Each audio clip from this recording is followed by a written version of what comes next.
Today I'm going to reveal 6 watch brands that I am steering clear of in 2026. Let's get into it!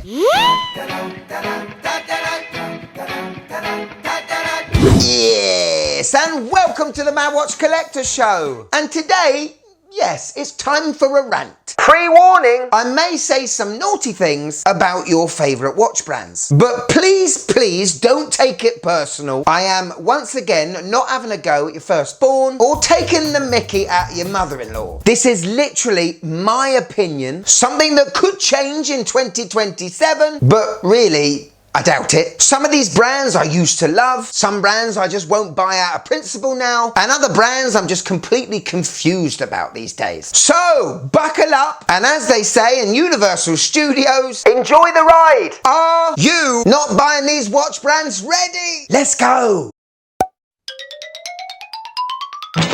Right, to start with, I'm gonna go big. Breitling. What the heck is Breitling these days? A phenomenal Swiss watch brand that was founded in 1884 with a primary focus of making precise, scientific, industrial chronographs and timers, which then eventually turned into wristwatches. And back in, 2005, when the big watch craze was proper crazy, Breitling were pretty huge, weren't they? And many a non-watch enthusiast out there you would see with a Breitling on their wrist. It was like a brand you bought if, you're done well at work. Working to middle class boy done good. You went into a jeweler's and you came out with a pretty tooly, big Breitling. Nowadays though, there's more polishing on these watches than my mother-in-law's crystal glass drinks cabinet. They're gaudy and far removed from what made them decent back in the day. Most of their references, let's take the Super Ocean, has had more facelifts than Cher and Katie Price put together. To me, it seems Breitling have been trying to keep up with the Joneses, and the Joneses are Rolex. And it seems to be the policy of, can we make a watch that is that blingy, people can't help but look at it in the shops. But the worst thing is the price of these watches. No longer can the working man done good afford these things. And what's interesting is rich people, you don't see Breitlings on their wrist. So who the heck is Breitling marketing towards these days? And with them being so overpriced in the shops, if you go to the likes of Joma Shop, they're at least 30 to 40% off. Now, I'm not one that likes to talk about price of watches, but I can see when a watch brand has just got a bit confused with themselves. But I honestly don't see a single person buying Breitling new. So how the heck do they make profit? Explain that to me in the comments below. It can't all just be from Dubai sales.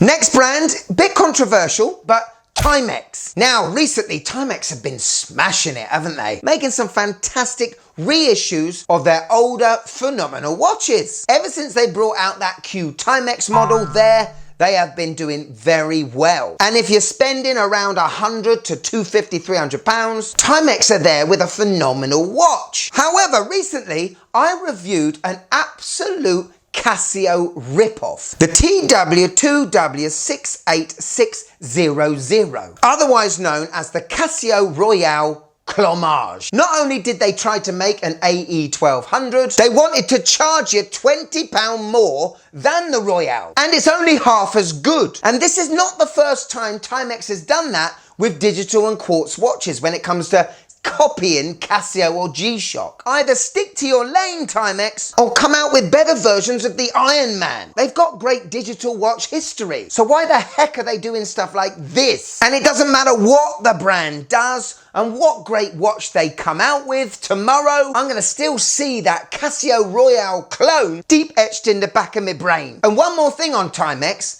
I do actually like these new Atelier, but I'm yet to hear from the person that is willing to pay 12, 13, 1400 pounds on a Timex. You're a brave one if you do. Take two.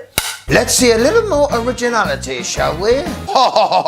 Okay, the next watch brand I will never buy from is Tag Heuer. Now, I'm not talking about them prioritizing aggressive marketing strategies with celebrity endorsements over making actually good watches, trying to sort of con people that at some point Tag Heuer were making in-house movements when in actual fact they were just ETA-based calibers. Most of the watches are damn ugly. Now, Heuer have a fantastic history, making absolutely superb chronographs, which, to be fair, Tag Heuer have done a decent job lately of reissuing those watches. But I don't know about you, I am not a Formula One fan, one bit. And when you have a watch brand that puts all of their eggs, I mean, they can't find any more eggs. The chicken cannot lay any more eggs for you to put in a Formula One basket that Tag Heuer does. They seem to have bet all their hedges, you know, if that is possible, on Formula One. And doing that, they make a lot of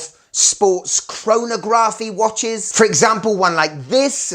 This is absolutely ugly looking, and it's going to cost you £2,000 for the privilege of owning it. Plus, at the minute, they are pushing this horrible connected watch. These smart watches that cost well over £1,000 that obviously in 3 to 4 to 5 years will only be good for the bin. I think on the whole, Tag Heuer are well overpriced, well above their station. The Aqua Racer looks like a poor man's Seamaster, and I'm not a Seamaster fan, so you can imagine how much I don't like that. Yes, I've reviewed quite nice watches like the Skipper with the glass box. Sapphire, that's pretty cool. But I just see Tag Heuer like a slightly elevated Tissot. And you guys know I'm not a fan of Tissot. And talking of Tissot, Tissot, yeah! Spell Tissot backwards and you will get my feelings of this brand. Again, aggressive marketers, advertisers, particularly in sport, cycling that only, I don't know, 1/60th of the population even cares about, really. Tissot are always clever in telling you when they were founded, and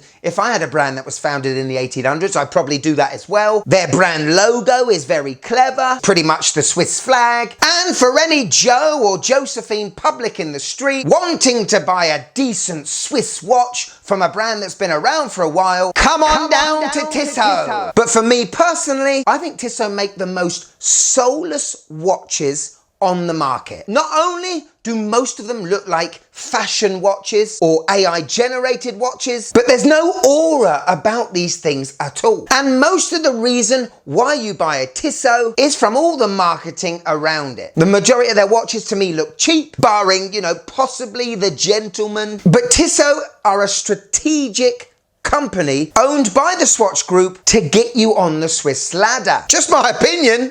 Could you just click that like button, please? It really helps the channel. Thank you. Okay, yes, you knew it was coming.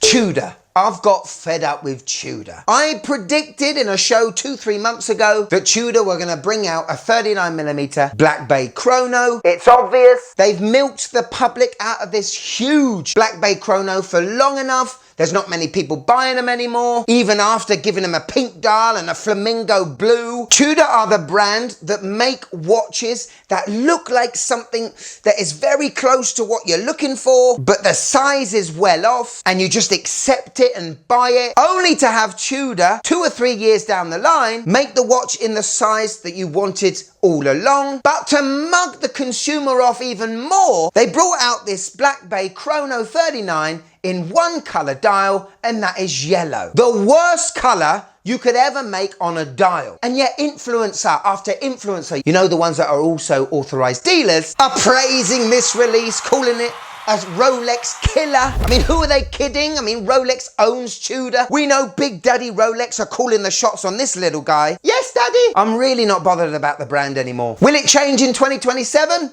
It might do. They could bring back the North flag. That would be great. But for me, Tudor moving on, I don't think I'm going to buy another one, you know. Not new anyway.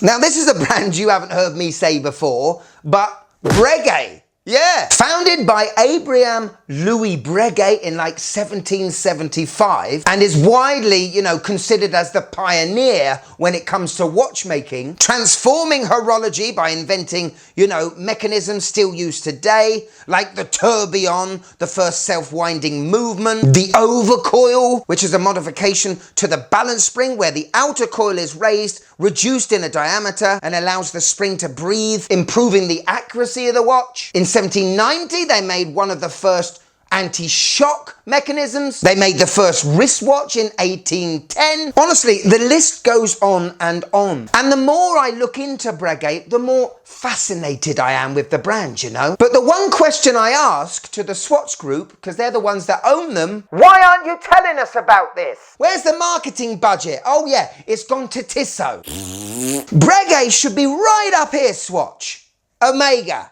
Longines, whatever afterwards. I bet half the watch enthusiasts out there watching this right now wouldn't have a clue about the historic achievements and pioneering events Breguet had for us with wrist or clock horology. And yes, maybe over time, the brand hasn't helped themselves. Maybe, you know, making one or two modern-ish watches that aren't massively expensive to pull in a customer and make them a Breguet buyer for life. A classic example of this is Christopher Ward, isn't it? Predominantly an affordable watchmaker, only to then go and make the Bel Canto, something that was right out of their comfort zone. But do you know what that did? Well, it pulled in all those rich people or those horology enthusiasts to the brand. Not only did that Bel Canto do fantastically around the world, but it highlighted the rest of their company. Breguet need to do the same thing. And before you say it, no. They should not do a Swatch Breguet. Just leave it, all right? I'm annoyed I've had to trawl through books, forums. Not many YouTubers talk about Breguet because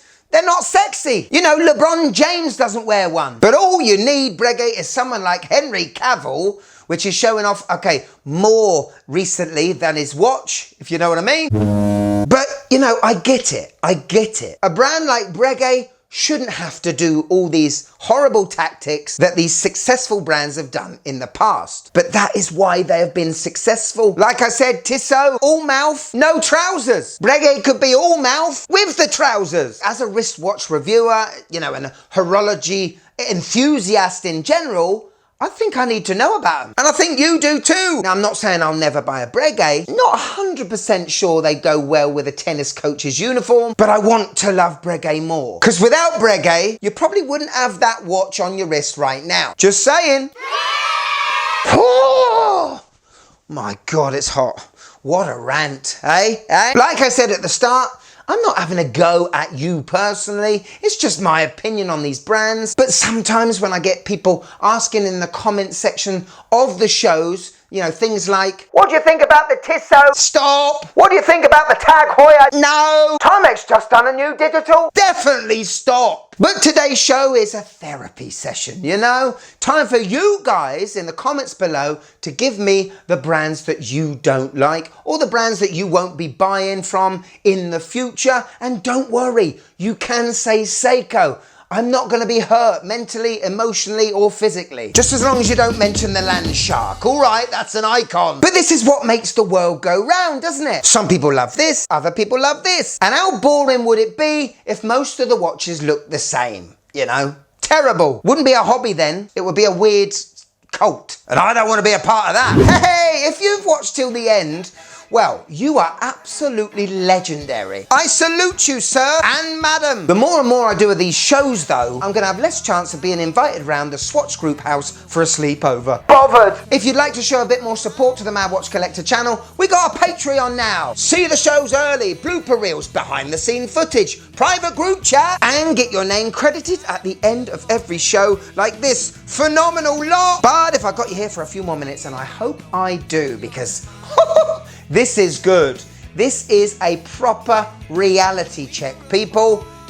I advise you watch this. YouTube are having a go and telling you that you shouldn't watch it by keeping it quiet and silent. But I know you better, especially you, sir, with your Tissot on. But click this. Go on. You'll love it. Click it. Go on. Click it. Click it.